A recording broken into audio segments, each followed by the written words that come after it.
Boa tarde, pessoal. Conectando aqui com vocês para a gente iniciar a nossa live de hoje, em comemoração ao Dia Mundial do Meio Ambiente. Esperando as pessoas irem conectando. Essa é a nossa primeira live de uma programação que a gente montou para o mês de junho, no mês que a gente comemora, né, o Dia do Meio Ambiente.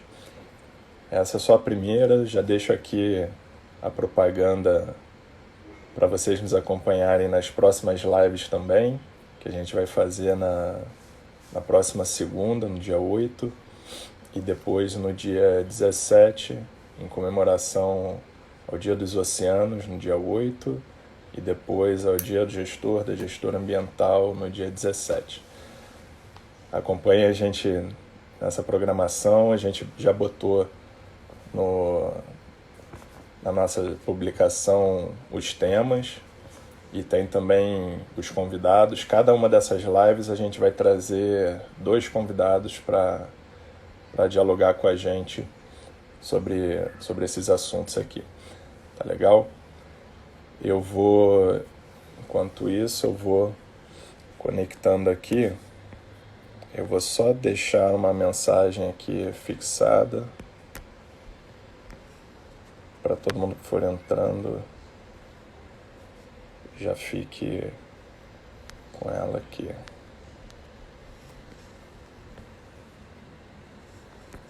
Enquanto isso, vocês puderem compartilhando com os contatos de vocês, chamando para participarem aqui também, a gente agradece.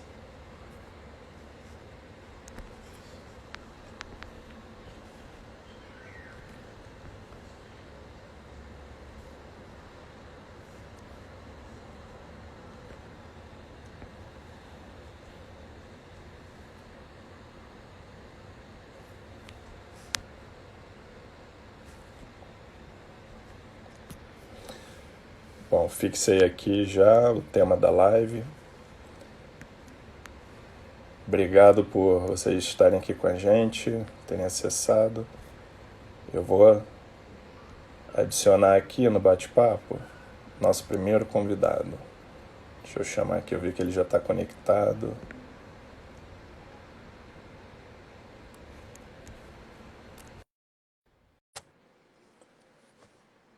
Bruno, tô te chamando aí.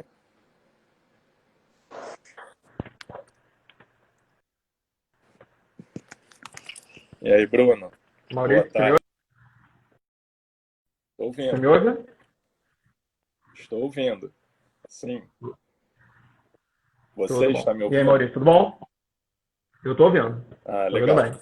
Tudo bem. Tava só acertando aqui minha câmera, porque aí agora muda aqui a configuração, Ah, tá. mas Tá ótimo, então.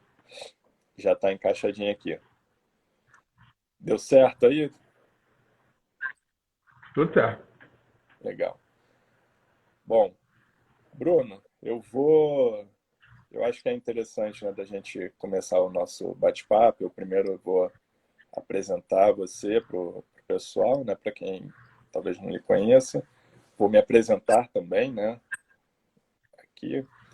Mas só para gente aproveitar o tempo, né, da live do Instagram, porque depois de uma hora cai a conexão, aí para a gente aproveitar o máximo de tempo para usar aqui no nosso bate-papo. Então, pessoal, primeiro queria dar boa tarde a todos, todas. Muito obrigado por estarem aqui conosco nesse momento. Eu sou Maurício Reis, sou o atual gestor da Reserva Biológica Estadual de Guaratiba, Unidade de Conservação de Proteção Integral, administrada pelo INEA, aqui no Rio de Janeiro, o Instituto Estadual do Ambiente.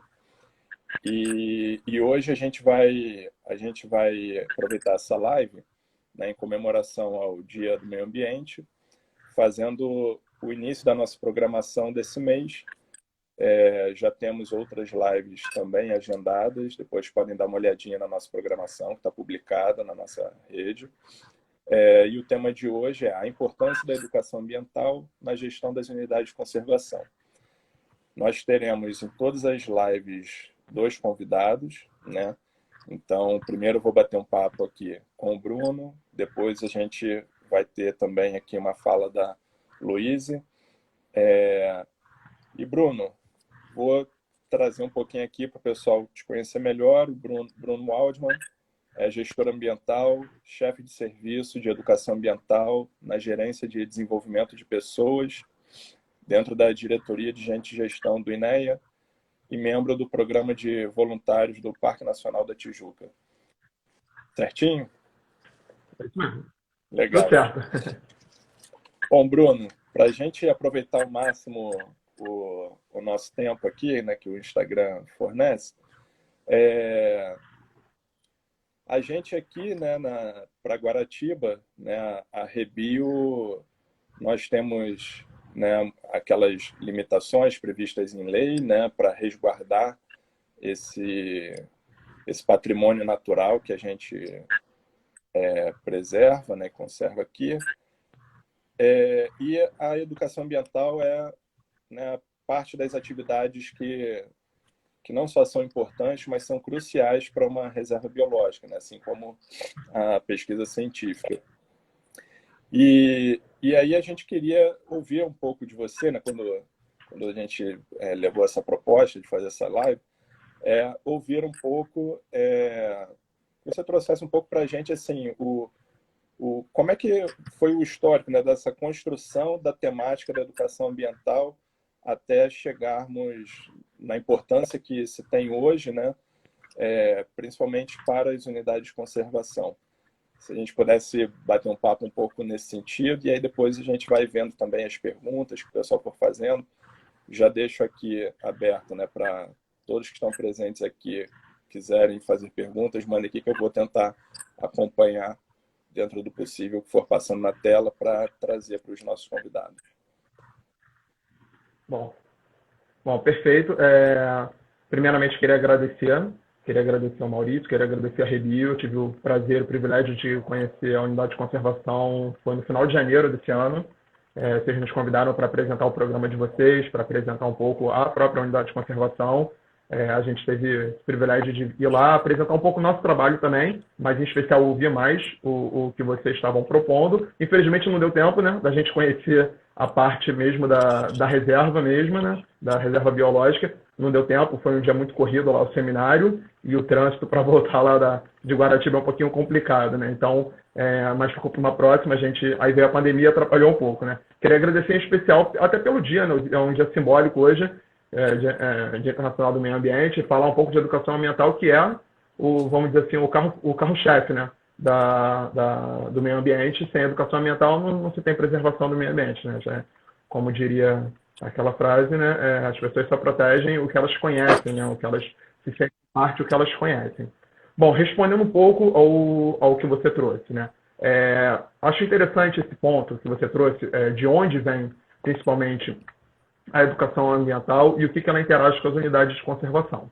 A gente acaba não passando um pouco qual é o histórico disso tudo, onde está inserida a educação ambiental, de onde veio, qual é a fonte.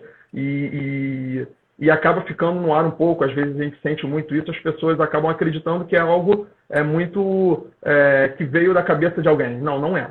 É algo que veio lá de trás. A gente teve a honra, né, de receber em 1992 aqui a maior conferência mundial de líderes, de chefes de Estado do mundo, né, até então.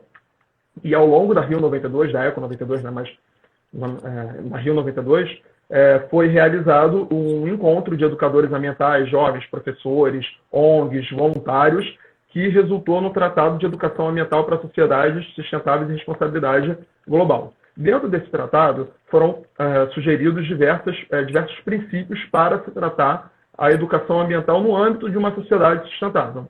E, através disso, os signatários, seja dos acordos da Rio 92, seja do tratado, trouxeram para os seus ordenamentos jurídicos, para os seus marcos legais, todas as partes relacionadas à educação ambiental.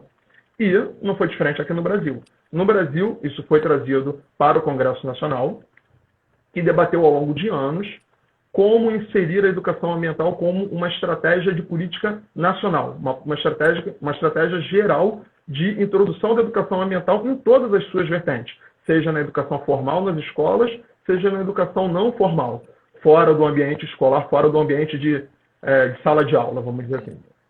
E isso culminou em 1999 na Política Nacional de Educação Ambiental.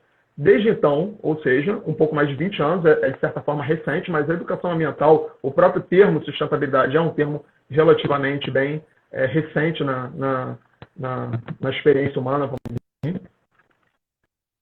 E a educação ambiental passou de algo que era feito através de boas práticas, porém sem ter uma centralidade, sem ter um direcionamento, vamos dizer assim, um marco jurídico para nortear as ações, e passou a ter a partir de 1999. Logo em seguida, os estados e os municípios passaram a trazer o que a política nacional previa em seus ordenamentos jurídicos. E não foi diferente aqui no estado do Rio. No mesmo ano, em 99 também, foi formulada e foi aprovada a Política Estadual de Educação Ambiental. Desde então, a gente já tem esse marco jurídico que norteia as ações. Só que isso é pouco, porque a lei, apesar de não ser advogado, mas todo gestor ambiental acaba tratando muito sobre legislação, principalmente por causa do artigo 225 da Constituição, que prevê direitos e deveres de toda a sociedade em relação à preservação ambiental. Então, a gente acaba tratando muito questões jurídicas. Já. Então, a política estadual, assim como a política nacional, são linhas mestras, vamos dizer assim. Elas norteiam o que você vai fazer, mas elas não chegam no nível de execução. E, para isso, você precisa regulamentar. A regulamentação veio aqui através do Programa Estadual de Educação Ambiental. Esse Programa Estadual de Educação Ambiental, eu costumo dizer que foi uma conquista da sociedade, não foi uma conquista das instituições públicas, e sim da sociedade. Através de uma organização de membros da sociedade civil junto com as organizações, com as instituições públicas, através de uma centralidade, de uma centralização que veio pelo GIEA, que é um grupo da sociedade civil que delibera a respeito de políticas públicas de educação ambiental. E aqui no Rio eles iniciaram esse processo já com a aprovação da política estadual. Ao longo de quase 10 anos, os debates foram realizados em todos os lugares do Rio de Janeiro, em todas as regiões, com as secretarias, com as ONGs, com escolas, com professores, com ativistas, enfim, com toda a gama da sociedade que tanto realiza quanto é atendida por atividade de educação ambiental. E finalizou esse processo até que, em 2018, foi finalmente aprovada pelo governo estadual e publicada em Diário Oficial. Então, a gente pode dizer que, em julho de 2018, a gente tem um marco temporal que é a aprovação de uma política pública atual em relação à educação ambiental. Então, nesse momento, a gente tem um norte de como a gente tem que executar. E o mais interessante dessa política, assim como todas as melhores práticas de educação ambiental, é uma política que preza pela descentralidade. Ou seja, não é uma política que traz de cima para baixo o que os gestores ou os educadores ambientais têm que realizar. Muito pelo contrário, é uma política que traz um norte, porém deixa muito claramente a informação, deixa muito claro que a decisão do que vai ser realizado, o tipo de educação que vai ser tratada naquele momento, com aquele público, quem entende melhor é quem está na ponta. Sejam os gestores de unidade de conservação, que é o seu caso, seja um professor numa escola no interior do Rio de Janeiro, seja uma secretaria municipal de uma cidade pequena ou de uma cidade grande, como a capital aqui. Então, essa descentralização foi muito importante, porque justamente traz um melhor, vamos dizer assim, um melhor aproveitamento dessa política, e não uma padronização, sabendo que não há um Rio de Janeiro só, né? Há vários Rios de Janeiro dentro da cidade do Rio de Janeiro. O que cabe na região mais rural da zona oeste do Rio de Janeiro não cabe numa região mais urbanizada, como o centro do Rio ou a zona norte. Então, eu acho que assim, esse histórico, essa cronologia da educação ambiental nos mostra que a gente não está solto no tempo. A gente não está solto na sociedade. A gente está dentro de um esforço global de entender que a educação ambiental é muito importante. Sem ela, a gente não vai conseguir os avanços civilizatórios que a gente precisa, não só para a questão da proteção ambiental, mas para a questão da cidadania também, que é o grande objetivo dessas políticas de educação ambiental. Bacana. E... Oi? Não, pode falar. Tá. Não, eu achei interessante, né, que você assim, trouxe, né, todo esse histórico, né, e aí destacou, né, mais o momento atual que a gente está, né, como políticas públicas dando norte, mas não dando o padrão fechado, né, que as diferentes realidades, né, dependendo das localidades, do que é o interesse local também, né, isso é que acaba sendo direcionador ali para a construção, né, de um movimento educacional ali voltado para as temáticas ambientais. Isso, eu acho que é, assim, não só importante, mas é um grande desafio também, né? Por um lado, é um grande avanço, né, penso eu, mas também é muito desafiador, porque aí leva com que os atores locais se mobilizem para discutir a realidade da região onde se encontram, né? E o que é importante, o que é acessível, como que cada um vai pegar e adotar, né? Aqueles nortes trazidos, né? Por uma discussão de política pública para uma implementação ali na realidade, né? Na ponta, como você disse, né? Acho que esse é o desafio e o exercício das unidades, né? Assim, estou trazendo agora, né, para o caso das unidades, né? Aí vou aproveitar esse gancho, assim, daqui a pouco eu vou, enfim, introduzir isso junto com a experiência aqui na RBG, mas antes disso, aproveitando sua fala, te perguntar assim, como você tem enxergado essa mobilização, né, esse movimento local na ponta em relação às próprias escolas e às instituições de governo, digamos assim, né? Você estava falando, né, da sala de aula. Maurício, travou um pouquinho. Travou um pouco?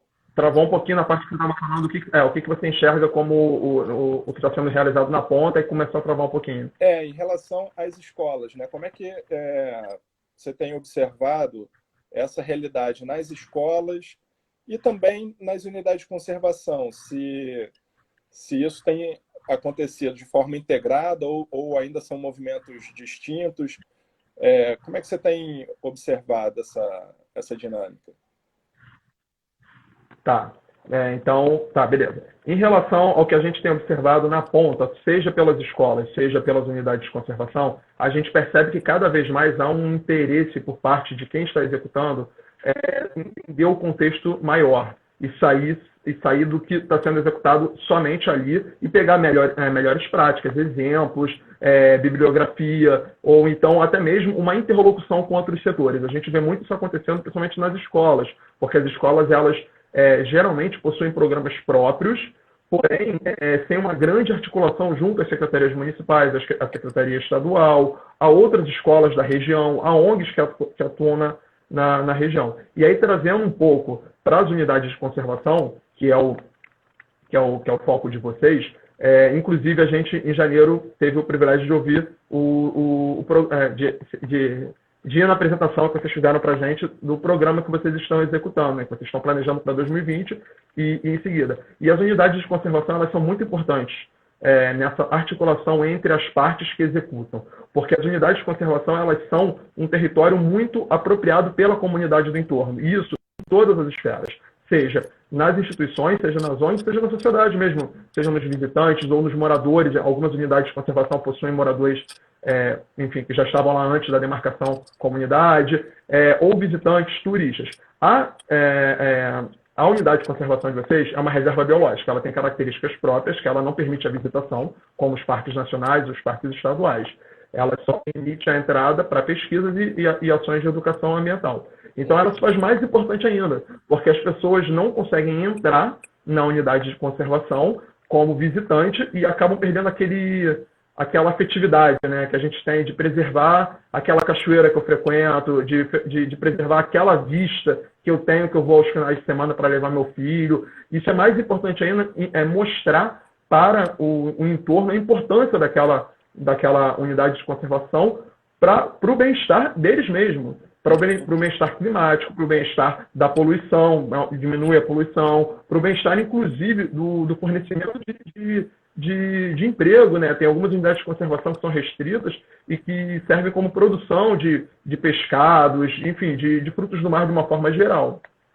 Então, assim, voltando para o trabalho que a gente executa em relação à parte de normatização, de padronização não, né? De orientação do trabalho, a gente tem esse trabalho junto às unidades de conservação, no INEA, no caso, as unidades de conservação vinculadas ao INEA, ao Estado do Rio de Janeiro. Nesse momento, inclusive, a gente está numa parte de finalização, num trabalho de finalização de uma norma operacional. E essa norma operacional, ela conta com uma orientação para esse trabalho e uma articulação entre as instituições. Ou seja, o trabalho que está sendo executado numa unidade de conservação, ela tem relação com outra unidade de conservação, até pelo conceito que a gente não vai entrar aqui, pelo conceito de mosaico de unidade de conservação. Tem muitas unidades de conservação que fazem fronteiras com outras, ou às vezes estão dentro de outras.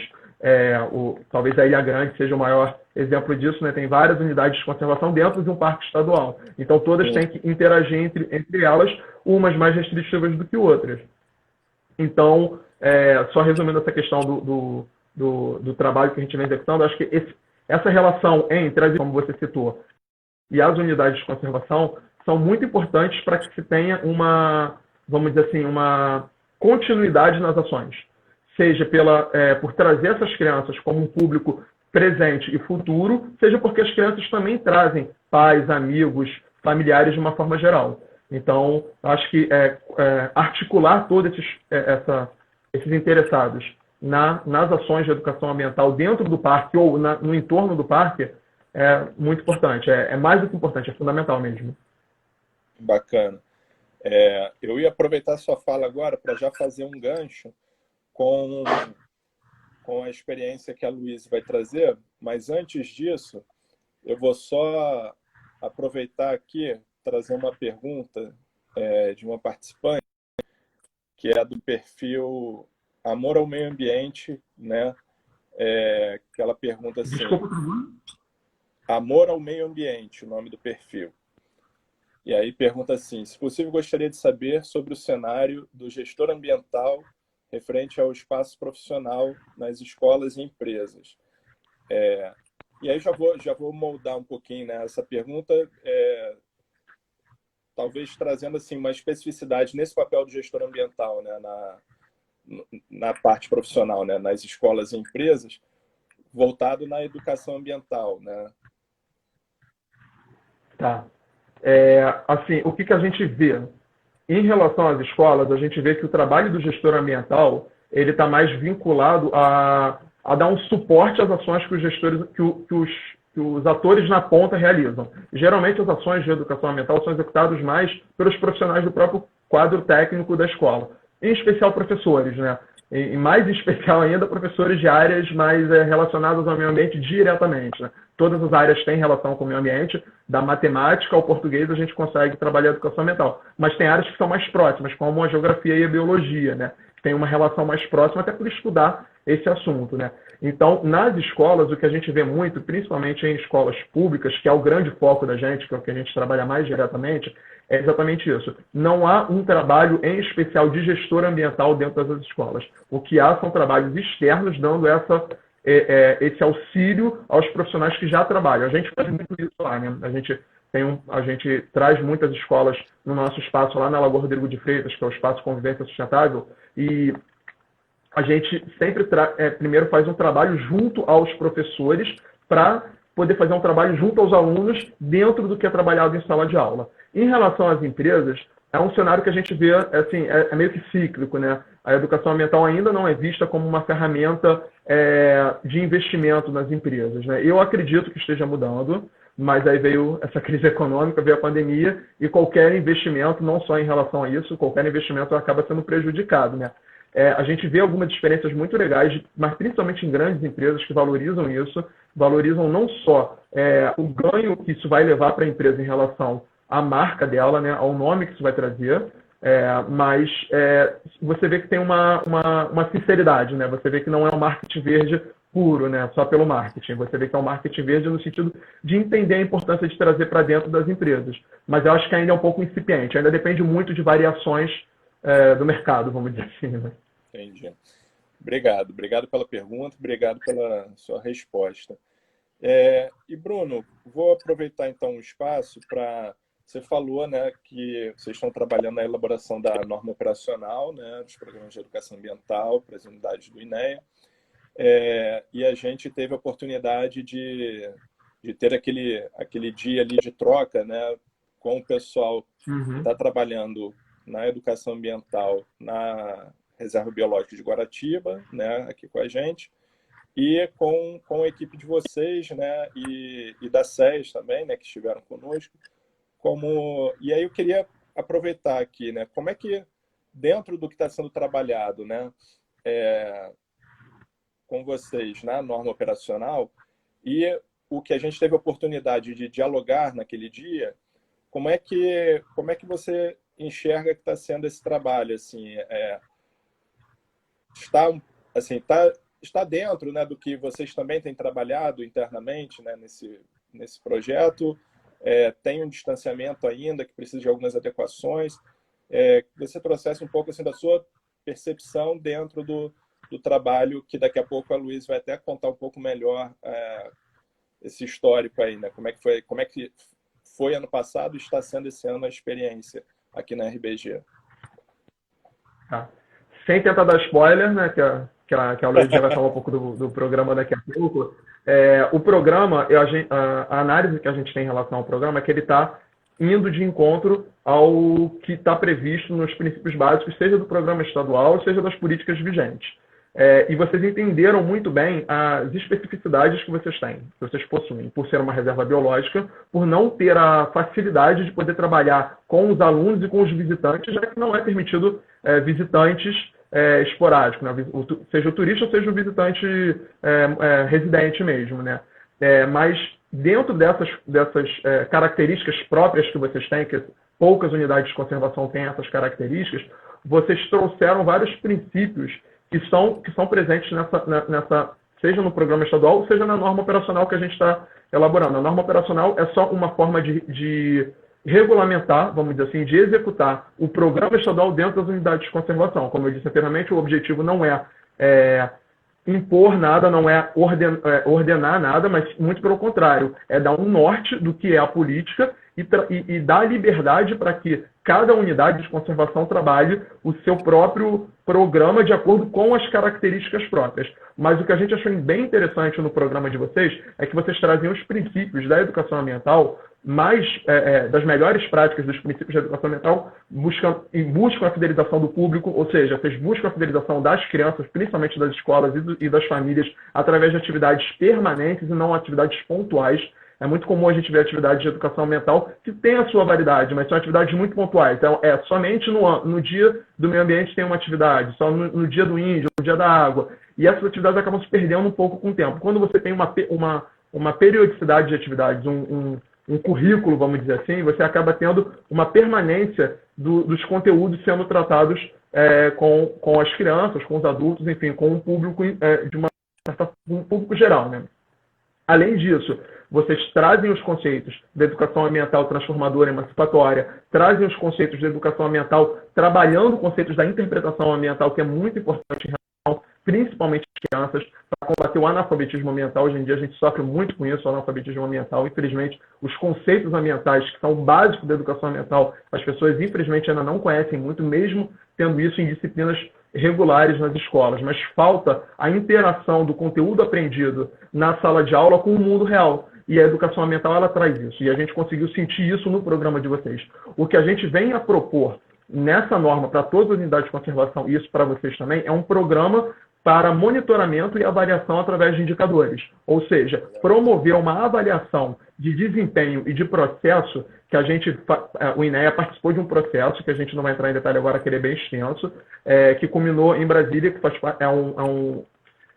é uma instituição vinculada ao Ministério do Meio Ambiente, que ao longo de 4 anos executou um projeto para formular uma plataforma que avalia programas e projetos de educação ambiental no Brasil inteiro. Ou seja, todo mundo que executa qualquer programa ou projeto de educação ambiental pode incluir nessa plataforma e poder avaliar e poder ser avaliado quanto ao seu desempenho e aos processos executados. Mas, no geral, o programa está bem de acordo com seja o que a norma está prevendo, como o que o programa estadual e as políticas, seja nacional ou estadual, vigentes no território nacional e estadual. Então, acho que infelizmente veio essa pandemia, né? Atrapalhou um pouco, mas vocês vão usando de criatividade para driblar essas dificuldades, como todo mundo, mas eu não tenho a menor dúvida que assim que as coisas melhorarem, vão melhorar, vocês vão conseguir colocar em prática todo o trabalho que vocês vêm executando já há bastante tempo. Vocês estão de parabéns pelo trabalho e foi uma honra ter participado daquele encontro que vocês apresentaram para a gente e hoje também. Legal. Bom, fico feliz de saber disso. O pessoal que está acompanhando aqui, a gente que está trabalhando, né, na Câmara Temática de Educação Ambiental aqui da Reserva, tenho certeza que também. Bruno, a gente já está chegando na metade da live e eu vou aproveitar mais uma pergunta aqui para a gente encerrar e aí passo para a Luiz para trazer essa experiência que está sendo vivida na RBG. A Camila Meirelles, que tem sido também grande colaboradora da gente aqui na construção, ela colocou assim: boa tarde, Bruno. Estudo as unidades de conservação marinhas e costeiras do estado do Rio e quase nenhuma segue a educação ambiental prevista nos planos de manejo e em CEA ou Programa Estadual de Educação Ambiental. Qual a sua opinião sobre isso? Desculpa, que cortou um pouco a ligação, mas eu estou lendo aqui a pergunta. Quase nenhuma segue a educação ambiental prevista nos planos de manejo. Isso. Um dos nossos trabalhos que a gente vem com a norma operacional como continuidade do programa estadual, é poder fazer esse alinhamento dos planos de manejo em relação à educação ambiental. A gente já diagnosticou que alguns planos de manejo não consideram ou educação ambiental, ou consideram, mas acabam não executando. Então, a gente entende a dificuldade, as equipes na ponta das unidades de conservação, assim como todo o funcionalismo público, de uma forma geral, no estado do Rio de Janeiro, tem dificuldades orçamentárias, tem dificuldade de equipe, e a gente recebe essa demanda, né? De dificuldades mesmo de execução. Às vezes, a unidade de conservação tem esse objetivo, mas infelizmente não consegue, por falta de equipe, falta de dinheiro mesmo, de executar alguma atividade, e precisa de uma criatividade maior ainda para poder executar.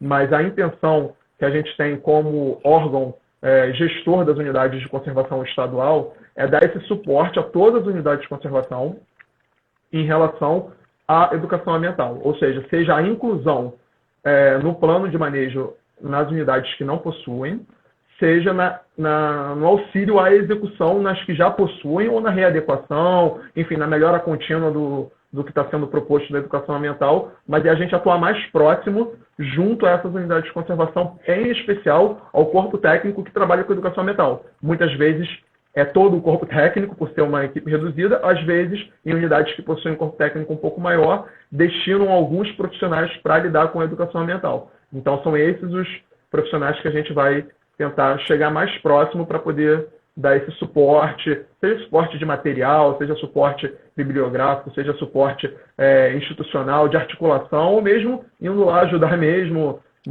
colocando a mão na massa mesmo para poder dar esse suporte para eles. Tá legal. Muito obrigado. Muito obrigado. Bruno, bom, eu vou fazer a transição aqui, mas quero te agradecer muito pela participação, pela colaboração, pelo seu tempo aqui, ter trazido seu conhecimento para compartilhar com a gente, com todo mundo que está aqui assistindo. Obrigado pelo apoio que você tem dado e a equipe aqui, a RBG, nesse processo. E realmente a gente está tentando vencer os desafios que a cada momento se apresenta aí, a pandemia, enfim, são as dificuldades do dia a dia. Mas muito obrigado pelo apoio e suporte de vocês, e a gente continua contando com a ajuda mesmo, né, com a parceria com vocês, tá bom?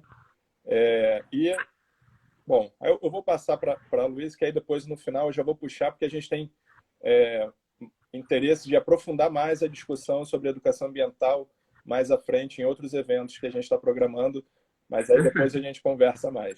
Tá legal? Muito obrigado. Maurício, brigadão aí, obrigado aí pelo convite e parabéns aí pelo trabalho que vocês estão executando. Valeu, muito obrigado. Um abraço. Um abraço.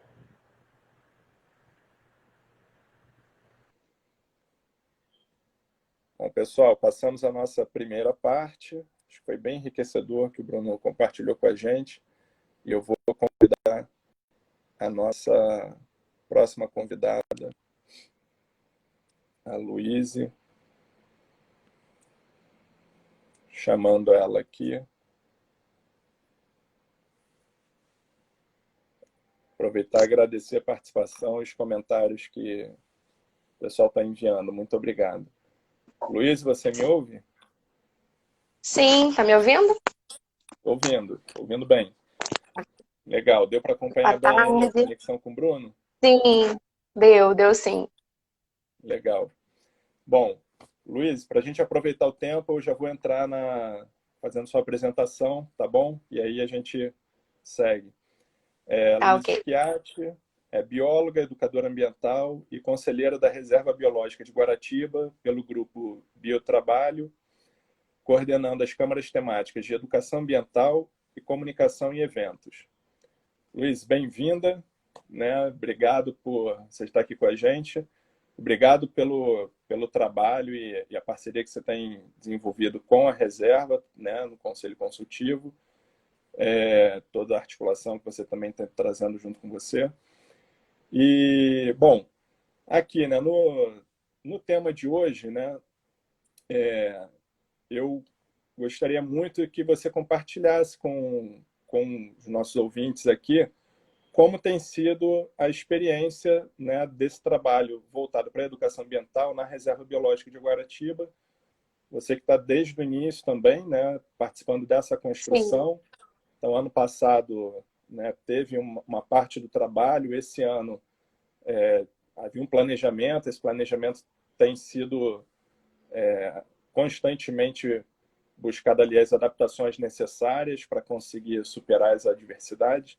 Então, eu acho que seria interessante, né, da gente aproveitar esse espaço para o pessoal conhecer um pouco dessa trajetória, como as coisas estão andando na RBG, né? Você poderia compartilhar um pouquinho com a gente? Claro. Primeiramente, agradecer a todos que estão aqui, né, assistindo a nossa primeira live. A gente está com uma programação aí para o restante do mês. Agradecer o convite do Maurício por estar participando, né, e podendo compartilhar um pouco da nossa experiência. E também a oportunidade de poder somar forças com a reserva, né? E aí, essa é a importância da unidade de conservação, ter uma construção das atividades de uma forma participativa, né? Como o Bruno mesmo expôs aqui, muitas das unidades não conseguem desenvolver, né, ou tem uma certa limitação no desenvolvimento dessas atividades por conta de falta de recursos e recursos humanos também, né, de pessoas para estarem ali atuando. Então, é um prazer, uma honra o GBiotra poder estar colaborando com vocês em relação a isso. A gente conheceu a unidade em si, né, e a gestão atual na Semana de Proteção aos Manguezais, no ano passado, né, em julho, e foi a gente estava dando, né, o apoio à saída de campo da Camila e, né, me encantei ali pela região. E a partir de então a gente veio trocando informações, trocando contatos, né, e recebemos o convite de estar fazendo parte de um grupo de trabalho, né, para começar a desenvolver esse programa de educação ambiental. Né, a Reserva Biológica ela possui um plano de manejo, e nesse plano de manejo está prevista a construção e a aplicação de um programa de educação ambiental, né? E no ano passado também foi se iniciando algumas conversas para que a gente pudesse estar formando um conselho consultivo, e mesmo antes de concluir essa formação do conselho, o grupo de trabalho já vinha atuante, né? Então, é um programa de educação ambiental escrito por várias mãos, tem uma participação super efetiva da gestão da unidade, da administração da unidade de conservação, dos guarda-parques, né? Foi criado um edital de voluntariado no finalzinho do ano passado, abrindo vagas para as pessoas, né, se candidatarem a voluntários na área de educação ambiental também. Tinha a parte de pesquisa e a parte de histórica, né?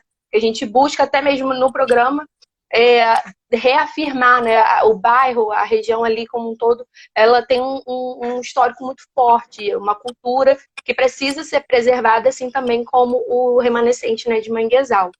Né? Então, o Grupo Biotrabalho veio somando forças também, desenvolvendo esse programa. A gente teve a participação da Secretaria Municipal de Educação, né? Tem o apoio do Horto, né? Do INEA, dali de Guaratiba também. O pessoal do NEMA, da UERJ. Então, alunos de mestrado, como a Cátia Isabel, né? Que vem desenvolvendo a sua pesquisa de mestrado dentro dessas temáticas também, colaborando com o programa. A Conlurb também vem apoiando, o Sítio Buller Marx, a Embrapa. Então, são vários atores, né, do entorno da unidade, todos com o objetivo de unificar, né, de ampliar a voz da gestão, da administração e propor essa aproximação, né, da comunidade com a reserva. Como o Bruno falou, a dificuldade maior de chegar e atingir o público, de sensibilizar a população, é porque muitas das vezes vem a proibição. É proibido visitar, é proibido estar ali, né?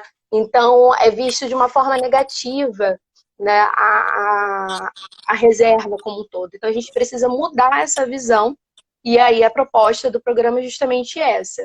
Né? O programa também tem uma participação superativa das instituições de ensino, né, que a gente né, estava programada para fazer as atividades, né, presenciais, né, são escolas públicas ali da região, e a gente ficou, né, de mãos atadas em relação ao cenário da Covid-19, impossibilitados de fazer as atividades práticas, né? Qual era o nosso objetivo? Tá fazendo as visitas nas escolas, né? A gente tinha 4 linhas, né, de temas a serem trabalhados dentro desse programa e que a gente, né, mais ao final eu vou falar como a gente vem se readaptando a isso e para apresentar a importância da unidade de conservação, para apresentar as questões, né, e popularizar o conhecimento, né, sobre o ecossistema de Manguezal e os outros ecossistemas ali associados, né, à Mata Atlântica, que é o bioma que nós estamos inseridos, né, e fazer atividades para desenvolver boas práticas ambientais no ambiente escolar, né, estimulando onde os alunos pudessem observar as problemáticas ali vividas naquela instituição e que eles pudessem também serem estimulados a verem as problemáticas da própria região, né, da unidade de conservação, e a partir disso eles serem os atores de solução, né? Eles buscando ali as soluções, né, de uma forma superativa. Nosso principal objetivo, né, é justamente esse, é você ter o reconhecimento da importância dessa unidade de conservação e começar a gerar o sentimento de pertencimento desses moradores, dessas crianças, né? E eu sou educadora ambiental, sou professora, então sou suspeita de falar disso, porque é muito mais prazeroso falar para uma criança e através dela a gente consegue atingir melhor também o adulto, né? E a educação ambiental no ensino básico é isso, é essa necessidade para poder a gente formar gerações melhores, né?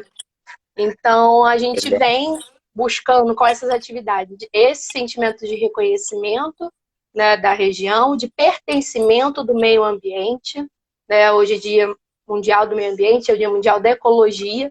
A gente precisa entender essas relações ecológicas que acontecem, que nós estamos inseridos nessa teia, não estamos, né, à parte disso, e que todas as nossas práticas impactam, né? A gente é a espécie que gera um impacto ambiental muito grande e que está nas nossas mãos também reverter essa situação, né? Então, a partir desse reconhecimento e pertencimento, a gente busca ter, né, a sensibilização dessas crianças, desses educandos e da população como um todo. Legal. E é bacana você destacar, porque eu lembro quando a gente começou, né, as primeiras reuniões, né, discutindo um pouco, né, qual era a nossa intenção, né, com tudo isso, né,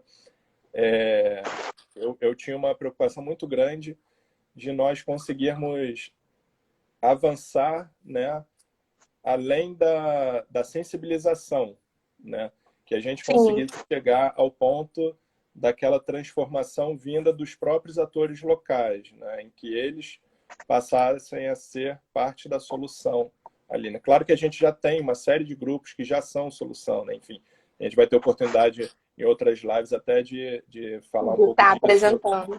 no caso, né, da comunidade de pescadores que existe na região.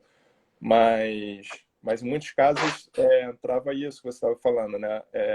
A desconexão, né? Assim, as pessoas se trabalhar só naquela questão da proibição, né, do que não pode como reserva biológica, acabava gerando um distanciamento e desconhecimento do que se tem ali, né, do patrimônio natural Sim. e cultural que se tem ali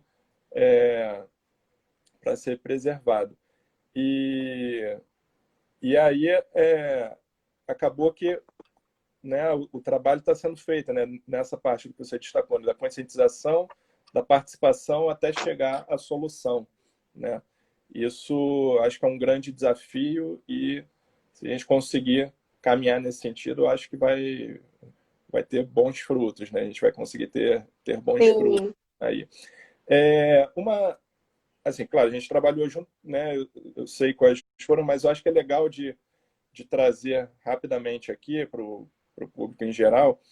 Muita gente me pergunta como foi feita a seleção, né, das escolas que vão participar, né? Então, a gente teve, né, aquelas questões de quanto que o grupo teria condições, né, de dar o suporte, né, o interesse, né, das escolas mediante os convites que foram feitos. Conta um pouco para a gente aqui, para o pessoal conhecer também como foi essa dinâmica até a gente chegar a esse grupo das 7 escolas da região, por favor. Então, foram apresentadas, né, a formação do programa, o desenvolvimento do programa foi junto com a formação do conselho. Então, essas escolas também têm a ligação com o conselho consultivo, têm seus representantes ali no conselho. E aí vinha muito essa problemática de como que a gente vai conseguir atender, qual vai ser a nossa demanda, né? Como que vai ser a nossa capacidade de estar indo às escolas. Então, foram uma série de reuniões que nós tivemos presenciais, a gente podia ainda na época, né? Para justamente discutir isso, como que a gente consegue se encaixar dentro do próprio calendário, né, das escolas. E foi muito bacana da gente ver essa troca, né, e das escolas se estarem, né, interessadas de realmente serem atores ativos dentro dessa programação, né?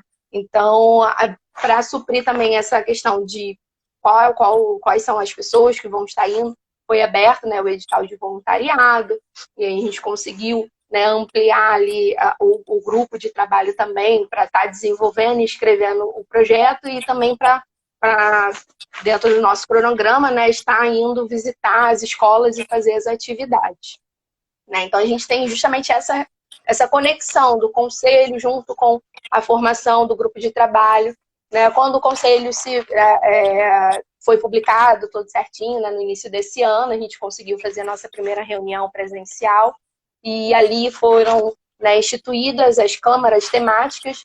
E aí, a partir desse grupo de trabalho, já foi formada a Câmara Temática de Educação Ambiental, né, onde eu tenho a felicidade de estar à frente, coordenando, mas que é uma participação ativa de todos, e a gente busca justamente isso, e é feliz de dizer, né, que os resultados vêm vindo. Mesmo com a pandemia, a gente precisou se encontrar novamente para poder reformular, né, os nossos planos de ação, né?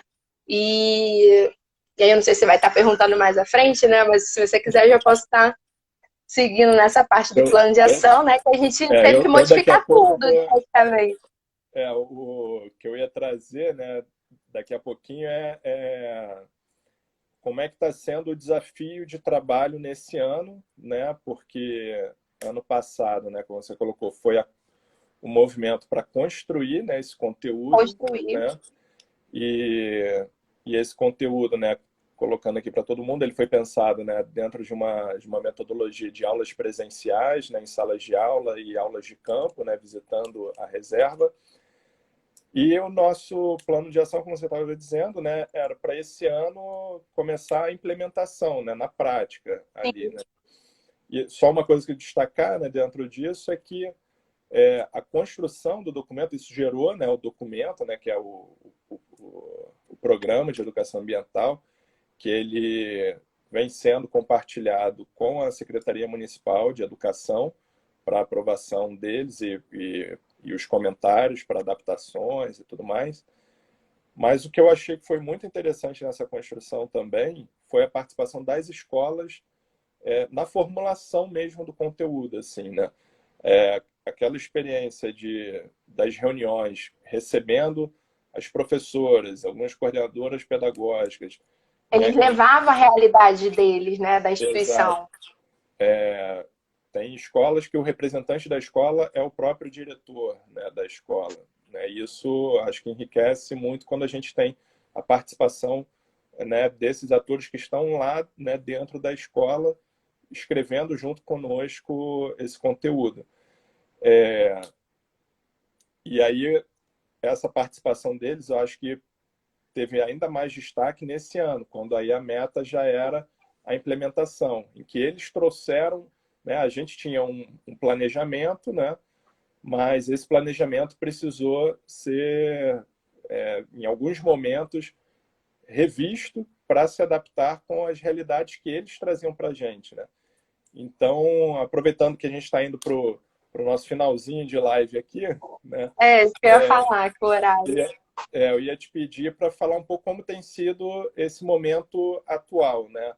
Aulas suspensas nas escolas, material online, dificuldade de conexão, né? Que nem a gente aqui, né? Toda hora a gente fica com receio se vai cair, se não vai cair a conexão. Como tem sido para o grupo, né, trabalhar essa meta de implementação do programa, né, desse conteúdo nas escolas, no momento em que as aulas estão suspensas? Foi uma situação bem complicada, né, para a gente conseguir se adaptar, né? Nós precisamos de nos adaptar primeiro, e aí a gente já vem verificando uma dificuldade dentro do próprio grupo de comunicação, e depois isso a gente conseguiu solucionar. E aí os professores, novamente, né, os diretores, esses representantes das escolas, trazendo a realidade deles, né, de como estava sendo difícil atingir todos os seus alunos, né, a dificuldade desses alunos de terem o acesso à internet, de terem acesso a ferramentas para poder acessar, né, o conteúdo digital que estava sendo enviado pela própria Secretaria, né, de Ensino. E aí, como fazer a nossa parte, né, sobrecarregaria essas atividades, né? Então foram repensadas formas de dar continuidade aos nossos trabalhos. Então, o nosso conteúdo que seria abordado presencialmente, ele foi formatado, né, de uma forma para a gente estar construindo as cartilhas de educação ambiental, né, que todo o conteúdo que seria abordado dentro da sala de aula, nas atividades que a gente faria presencial, estaria ali, né, numa linguagem acessível, de uma forma mais tranquila, né, e que a gente busca não estar ofertando apenas de uma forma digital, né, a gente busca aí estar conseguindo parcerias para estar fazendo a impressão dessas cartilhas e poder distribuir para os alunos.